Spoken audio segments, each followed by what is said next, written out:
Assalamualaikum warahmatullahi wabarakatuh. Masih bersama saya Desi Media Sendiri. Kali ini saya akan menjelaskan materi tentang perbedaan wawancara dan reportase. Baiklah, langsung saja. Perbedaan wawancara dan reportase dalam teknik peliputan berita terletak pada ruang lingkupnya. Reportase punya ruang lingkup lebih luas, sementara wawancara atau interview ruang lingkupnya bersifat terbatas. Wawancara dan reportase termasuk teknik peliputan berita. Dua teknik ini seringkali digunakan jurnalis atau wartawan dalam mengumpulkan informasi dan fakta di lapangan. Selanjutnya ada pengertian wawancara menurut Khoirul Muslimin dalam buku Jurnalistik Dasar. Jurus itu menulis berita, feature, biografi, artikel populer, dan editorial. Wawancara dalam teknik peliputan berita adalah kegiatan berupa percakapan atau tanya jawab atau dialog antara pewawancara dengan narasumber yang bertujuan untuk mendapatkan informasi, penjelasan, atau keterangan mengenai suatu masalah. Selanjutnya ada pengertian reportase. Mengutip dari buku Cara Praktis Reporter Pemula Berita tahun 2020 karya Heni Suryani, reportase adalah kegiatan peliputan terencana terhadap tempat, peristiwa, situasi, dan atau kegiatan yang menarik perhatian publik. Tujuan reportase sendiri adalah untuk memberi informasi kepada masyarakat mengenai lokasi kejadian atau kegiatan sehingga publik bisa mengakui secara lengkap mengenai informasi tersebut.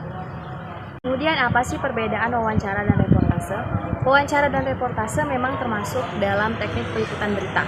Walau sama-sama berorientasi pada pencarian informasi, namun keduanya memiliki beberapa perbedaan.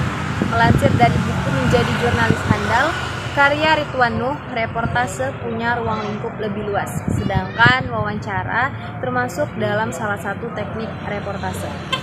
Ciri utama wawancara ialah melakukan tanya jawab terhadap narasumber, sementara reportase tidak harus dilakukan kepada manusia, karena teknik peliputan berita ini bisa dilakukan terhadap peristiwa, kondisi, atau kejadian tertentu.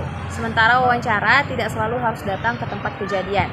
Contohnya wawancara dengan pejabat atau artis yang bisa dilakukan di kantor, di rumah, kafe, atau tempat lainnya. Dari tujuannya pun, wawancara dan reportase berbeda.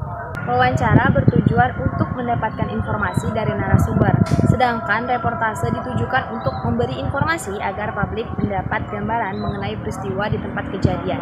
Wawancara termasuk reportase karena seringkali jurnalis mewawancarai narasumber saat melakukan peliputan langsung di lokasi kejadian. Misalnya ada kejadian bencana alam, saat melakukan reportase, jurnalis harus mendatangi langsung tempat kejadian dan wawancara bisa dilakukan kepada warga yang menjadi korban atau pihak pemerintah setempat.